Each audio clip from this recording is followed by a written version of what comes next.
நம்மளை விட 4 மடங்கு கொடுப்பான், 10 மடங்கு கொடுப்பான் யோகி பாபுக்கு.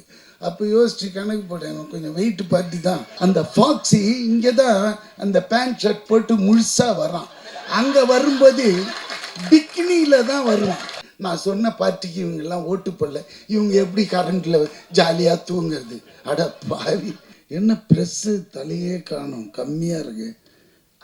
தாடி யூஆர் தேர், ஃபுல் ப்ரெஸ் வந்த மாதிரி. Good evening every one.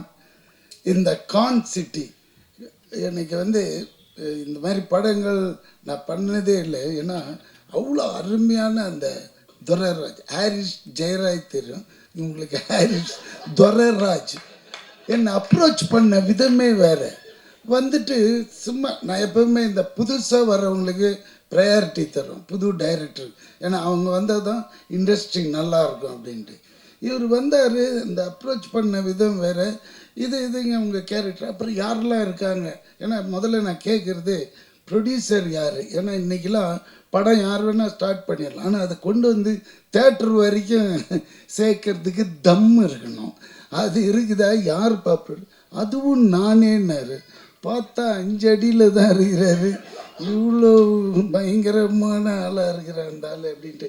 சரி, ஆர்டிஸ்ட் லிஸ்ட் சொல்லுன்னா பாபு எல்லாரையும் யோகி பாபுலாம் இருக்கும்போது அப்புறம் எதுக்கா நான் இவ்வளோ இது எடுப்பியா நீ அப்படின்னா? ஏன்னா அதில் டெய்லி இல்லை 100லேருந்து 150 பேர் என்னோட ஒரு சீன், எனக்கும் அந்த அர்ஜுன் தாஸ்க்கு இருக்கிற காம்பினேஷனே, அப்புறம் இந்த அருள் தாஸ், இந்த 3 பேருக்கு 150 பேர் வேணும். இது ஜூனியர் ஆர்டிஸ்ட்.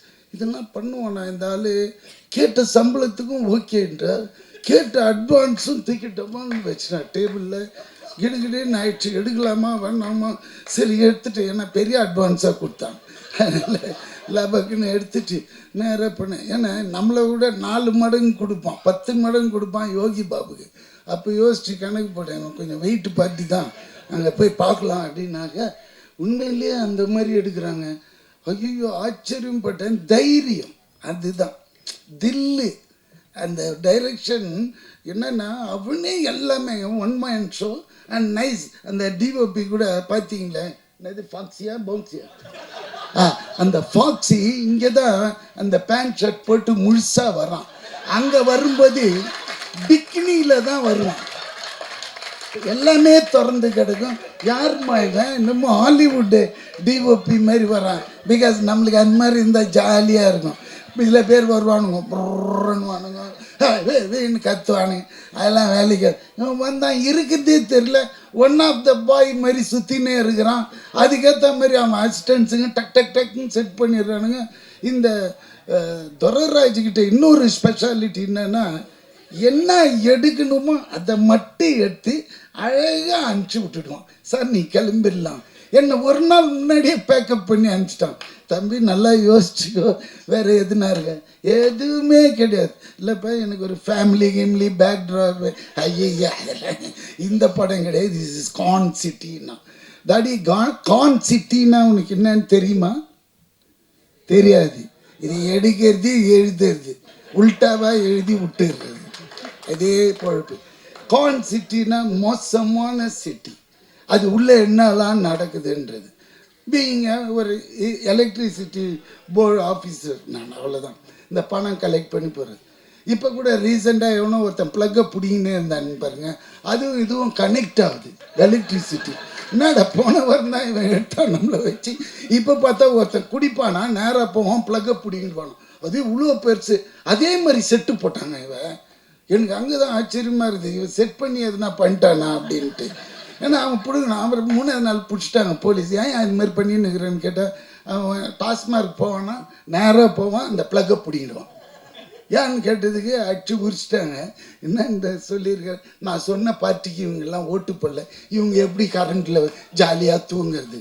அட பாவி டேய், அது எவ்வளோ குழந்தைங்களாம் இருக்கும், வயசானவங்களாம் இருக்கும், சம்மர் வேறு, இந்த நேரத்தில் எப்படி பண்ணிக்கிறான்னு குழந்த. ஸோ இதுவும் அந்த மாதிரி ஒரு ட்ரூ இன்சிடென்ட்ஸுங்களை அழகாக கோப்பப் பண்ணி எடுத்துருக்கிற இந்த டைரக்டர். அண்ணாச்சி என் கூட காம்பினேஷன் இல்லை, இதில் பண்ணியிருக்கீங்களே, வெரி குட். அண்ணாச்சி கலக்கு வேறு. நிஜமாவே அவர் கூட வேற ஒரு படம் பண்ணியிருக்கேன். இன்னும் அது வரல இல்லை, அது வராது.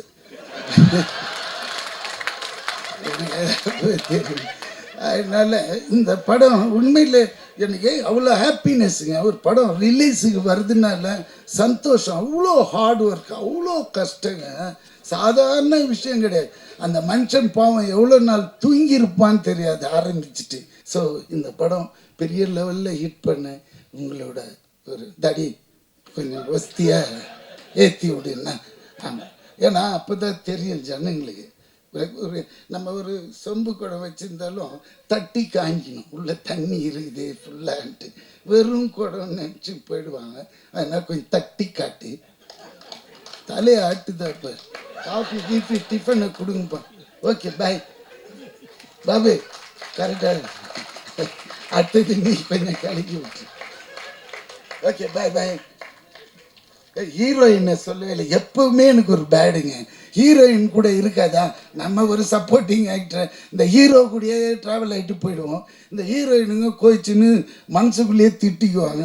சும்மா போகும்போதே தடிக்கு விழுந்து பல்லுக்குள்ளே வச்சுக்கும். அதனால அம்மா எதுவும் இது பண்ணது எனக்கு அவ்வளோ தெரியும். ஏன்னா அந்த அம்மாவும் எனக்கு தெரியும் ஒரு 20-25 இயர்ஸாக. அதனால பேசிட்டேன். என்னடா அர்ஜுன் தலையை குஞ்சு சிரியாது. Okay bye, take care. I love you all.